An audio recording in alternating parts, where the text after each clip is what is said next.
I know that when I talk about this, some people think, there she goes again with the women's issues. Well, I am going to keep going. I believe it's so important for all of us. All right, it is exactly what Republicans have been waiting for. That statistical moment when Hillary Clinton would be proven as no longer unbeatable and the stoic armor of arrogance would begin to fall away. Perhaps not quite to the end just yet. But when the polls show Hillary isn't doing her ballyhoo double-digit lead over the GOP, time to attack. Leading the way then, veteran political analyst, co-author of the book Power Grab, Obama's Dangerous Plan for a One-Party Nation.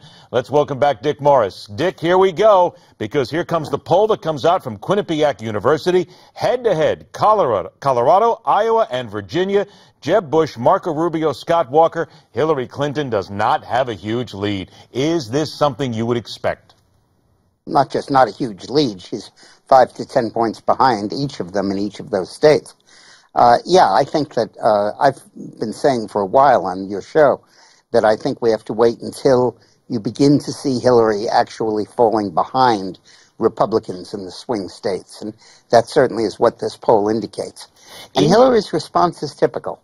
Whenever she's in trouble, she hides behind the generic.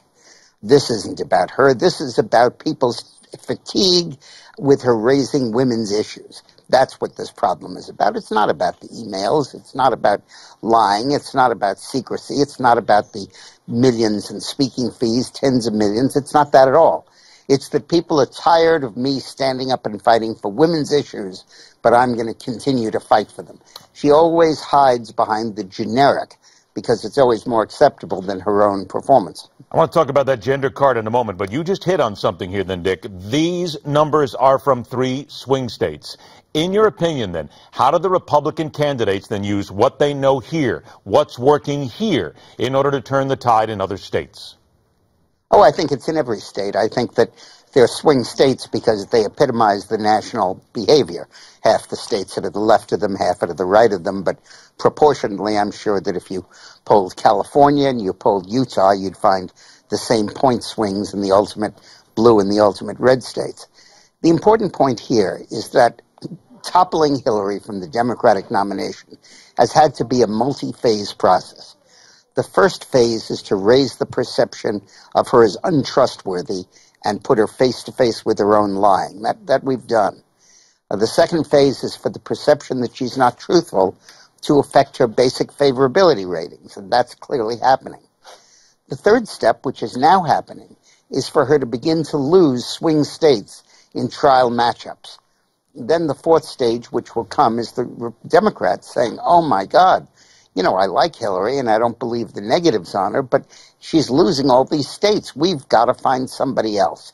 And whether it's Sanders or whether there's an effort to bring in other candidates like John Kerry or Al Gore, whatever it is, the Democrats have to at some point begin to panic because they're facing an imminent loss of this election as long as they follow Hillary. You mentioned a couple of names in there, but I'm curious. Joe Biden is still one of those kind of sitting out there in no man's land at this moment. Right. Do you expect that he will take the lead?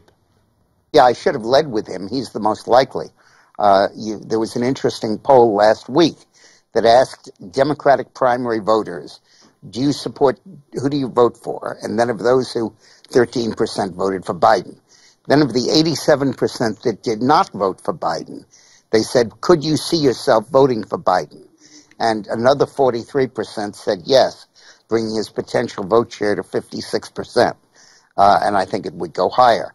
I think that the feeling that Biden will follow Obama's agenda, that he's a true stalwart of the Democratic Party, and above all, that he's not a liar, that he's basically truthful and trustworthy, I think will be very important. And I think that on the one hand, some Democrats are going to come to that conclusion because they're turned off by Hillary.